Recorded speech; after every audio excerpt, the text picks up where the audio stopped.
Assalamualaikum warahmatullahi wabarakatuh. Halo semuanya. Dalam video ini kita akan membahas topik penting yaitu budaya organisasi. Budaya mendukung strategi.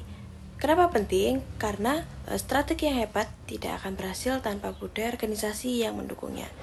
Banyak strategi yang gagal bukan karena perencanaan yang buruk, tetapi karena budaya kerja dan perilaku anggota organisasi tidak selaras dengan arah strateginya. Mari diawali dengan pengertian budaya organisasi. Menurut Edgar Schein, tokoh yang diakui sebagai bapak budaya organisasi modern, menjelaskan bahwa budaya terdiri dari asumsi-asumsi dasar yang berkembang dari proses belajar organisasi dalam menghadapi tantangan. Asumsi dasar tersebut bukan hal yang ditulis secara formal, tetapi disimpan dalam pola pikir, nilai yang dipandang benar, dan cara kerja yang dianggap normal. Nah, budaya yang bersifat stabil dan diwariskan ini mempengaruhi bagaimana anggota baru belajar berperilaku. Ini juga menjelaskan mengapa mengubah budaya organisasi bukan hal yang sederhana, karena yang diubah adalah pola pikir dan makna mendasar yang dipegang bersama.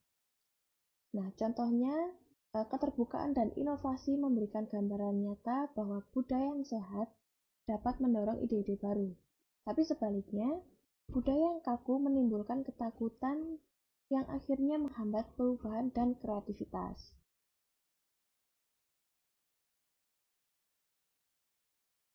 Yang selanjutnya, hubungan budaya dan strategi.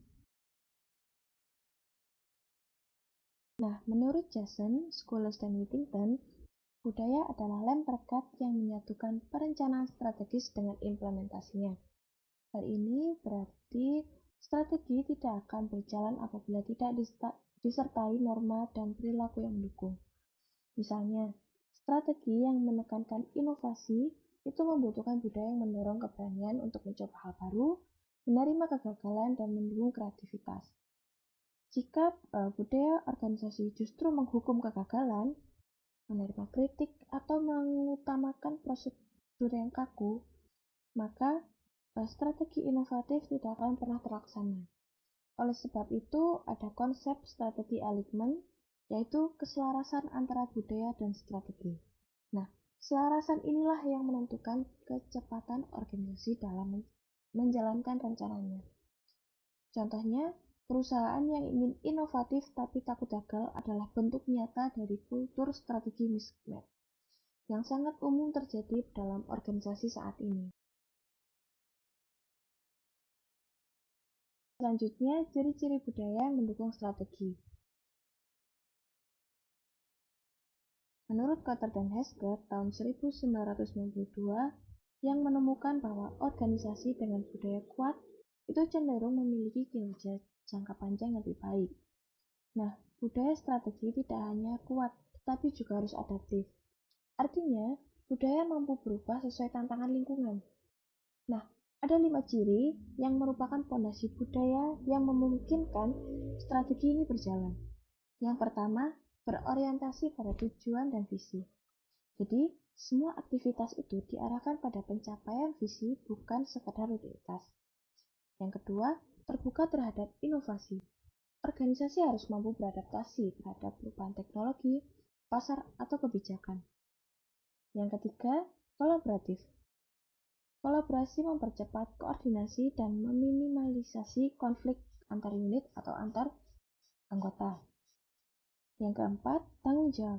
Jadi, setiap individu itu harus memiliki rasa peran dan berani mengambil inisiatif, termasuk bertanggung jawab terhadap job desk-nya masing-masing. Yang kelima, pembelajaran berkelanjutan. Jadi, organisasi harus terus memperbarui pengetahuannya dan tidak mudah puas. Artinya, organisasi harus terus belajar agar nantinya bisa berkembang. Contohnya, perusahaan publik itu memperluas pemahaman bahwa budaya strategi bukan hanya milik perusahaan, tapi juga penting dalam pemerintahan, terutama pada era digital.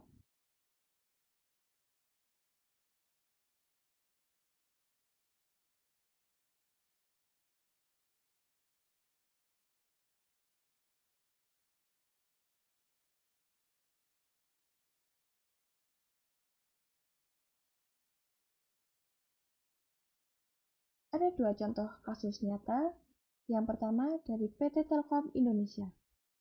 Transformasi Telkom menunjukkan bagaimana budaya selalu dapat mempercepat strategi digitalisasi.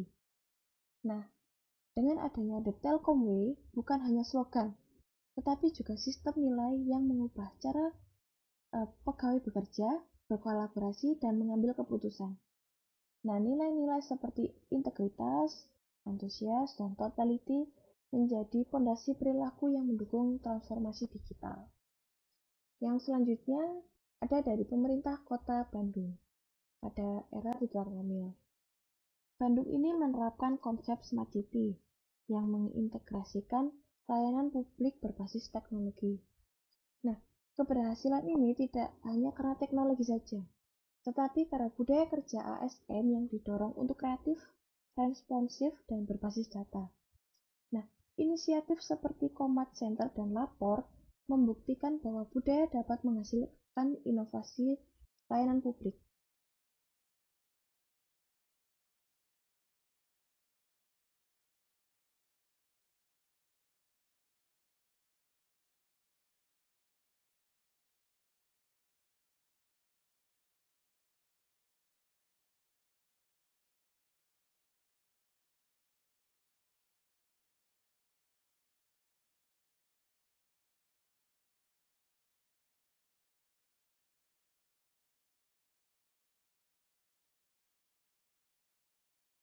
Adapun juga tantangan dan solusi. Nah, tantangan-tantangan ini mencerminkan kondisi nyata dalam organisasi. Yang pertama, pegawai menolak perubahan karena merasa nyaman dengan pola lama atau budaya yang lama. Yang kedua, pemimpin tidak memberikan contoh sehingga perubahan tidak dipercaya. Yang ketiga, strategi tidak dikomunikasikan dengan jelas sehingga pegawainya bingung atau biasa terjadi miskom. Yang keempat, sistem penghargaan masih mendukung perilaku lama. Oleh karena itu, solusi menekankan peran pemimpin sebagai agen perubahan atau change agent. Pemimpin harus konsisten dengan visi, memberi ruang inovasi, dan menciptakan sistem insentif yang sejajar dengan perilaku baru.